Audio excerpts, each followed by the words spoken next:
Good morning, respected organizers and delegates.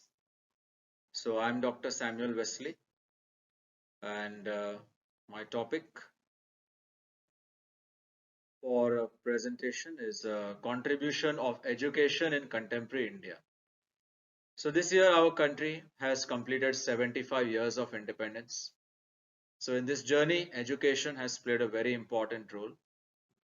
India is a very vast and populated country, but still, it is a developing country.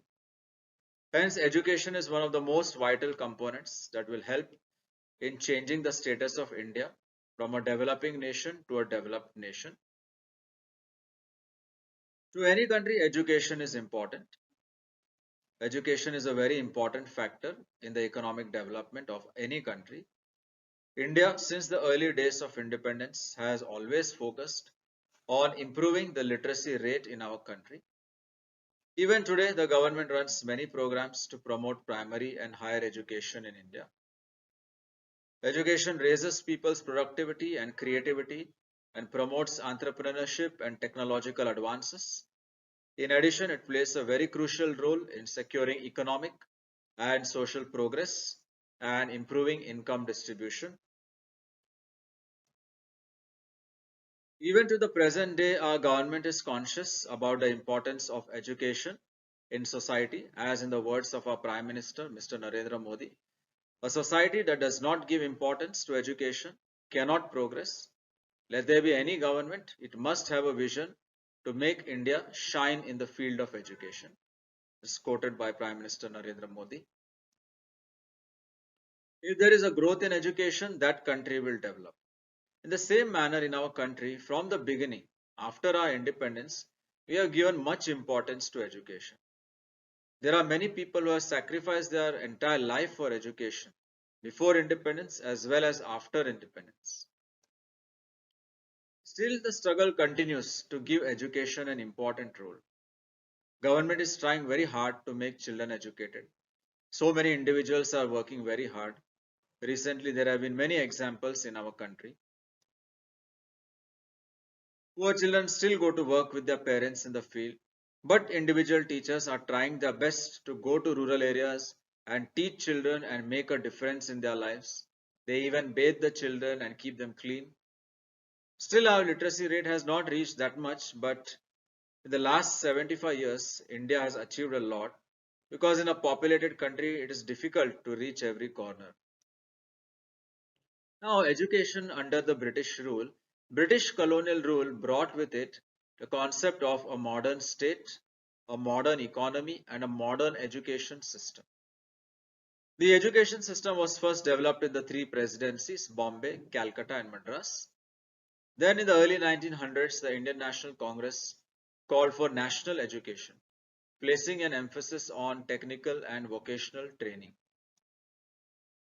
Pioneer efforts were made by women like Pandita Ramabai. Pandita Ramabai started a home and school for child widows. Pandita Ramabai was the first to start a kindergarten system of education in India, as well as vocational training for her girls. She had to face a lot of opposition and ridicule. So due to such efforts, today women have entered every field with great success. First Prime Minister Nehru's vision for education. Nehru envisaged India as a secular democracy with a state-led economy.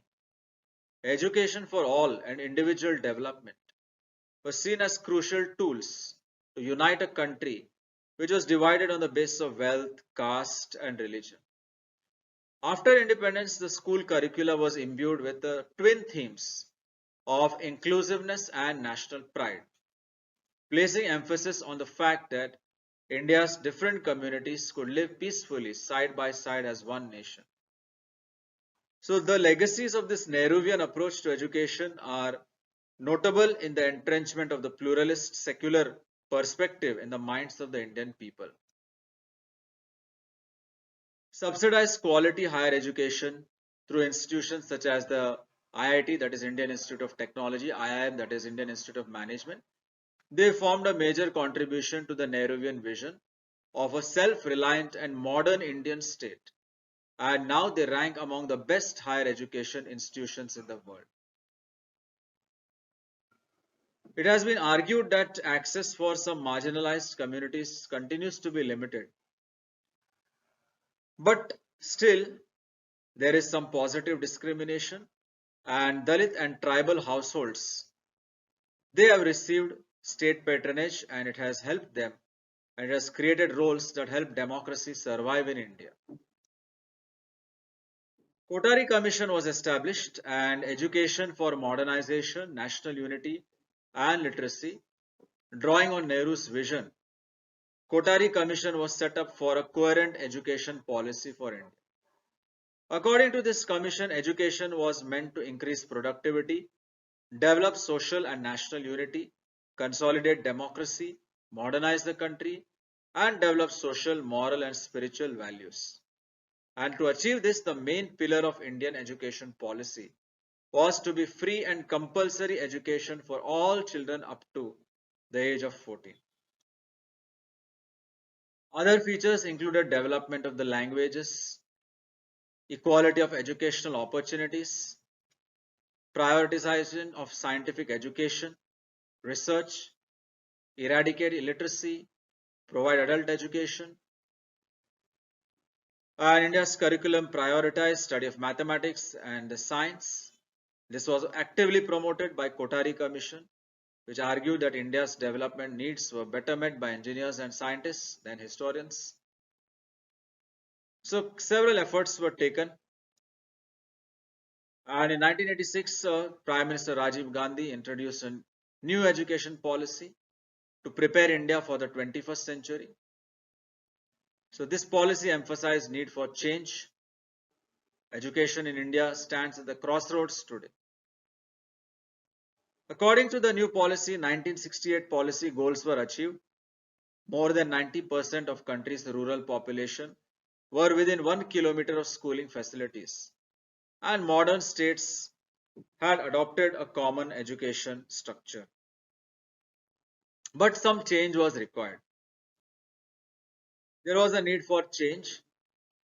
So the National Program for Nutritional Support to Primary Education provided a cooked meal every day for children in classes 1 to 5 of all government, government aided and local body schools.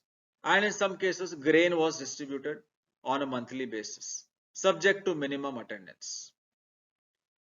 District Primary Education Program emphasized the decentralized planning and management, improved teaching and learning materials. Movement to educate all in 2000 aimed to achieve universal primary education by 2010 through micro planning. Then many laws are there under Article 21A of Indian Constitution, Fundamental Rights. It involves provision of free and compulsory education, a basic right for children between 6 and 14 years of age. Other schemes targeted the marginalized groups such as disabled children, and there were some incentives targeting parents also within scheduled castes and scheduled tribes. So in 1992, when the policy was re-examined, they wanted to take India forward, the education system, and the targets and reformulations were undertaken for adult and elementary education. And now they focused on the expansion of secondary education and focused on education for minorities and women. Some individual initiatives, case studies are there. Aarthi Kanwar. When I, along with other members of Bal Panchayat, went to convince the people of Banjara community, they shouted at me and forced to leave. However, we did not give up and continued to pursue the children and parents. Finally, we were able to get these children enrolled in the local government school. Rajkiyakrit Ucha Pratmik Vidya Raipura. Quote by Aarti. Aarti Kanwar, a 15-year-old girl from Raipura village, is no different than the children of her age. She studies in class 11 at a local government school, spends her free time studying, playing with her friends and helping her mother around the house. Raipura is a Bal Mitra Gram. That's a village which aims to create a child-friendly environment in the villages. So children should be free from the trap of child marriage, child labor, trafficking, other crimes. Well, this was implemented, this model in Raipura, and Aarti was the first Sarpanch, that is the head of this Bal Panchayat, when she was in class 7. And less than 5 years, she managed not only to ensure that every child in her village is enrolled in school, but also managed to uproot the age-old social evil of casteism, which is deeply embedded in the society. The first step towards success for Aarti was ensuring that the children of Banjara, that is nomadic community, living in her village were enrolled in the school. The children of this nomadic community usually worked as child laborers or reared cattle during the day before they were enrolled in the schools. So after making her village free from child labor and child marriage, Aarti's next challenge was to fight against casteism. Then there are other cases. Sujata Sahu, she is an Indian social entrepreneur. Having worked as a teacher, she set up a 17,000 feet foundation in order to improve school condition in the remote villages in Ladakh and Sikkim. So they have undertaken whole school transformation projects, providing libraries, playgrounds, digi labs, and Sujata Sahu was awarded 2015 Nari Shakti Puraskar and Women Transforming India Award 2019 in recognition of her work. So in conclusion, so in this way, due to education, our country has achieved a lot in the last 75 years. It is a very vast and populated country, so it is difficult, but because of education only, so far our country has completed 75 glorious years. Recently, Government of India and World Bank signed $500 million strengthening teaching, learning and results for states program, that is STARS, to improve the quality and governance of school education. India, which has now become an impactful country globally, has grown a lot since it got its independence from colonial rule. But just like everything else, different people have different opinions about it. While some think that it has witnessed immense growth, others are of the view that its growth is slow as compared to what it should be. So despite these contrasting views, the fact remains that the India we see today is a different than what it was during independence. It has developed in terms of infrastructure, education, healthcare, science, technology, and in almost all other sectors. These are a few images. Importance of education, the role of education in Indian society and national development. Thank you all for patient hearing. It has been my privilege to present this paper to you. Thanks once again to all the organizers and to the delegates. Thank you all.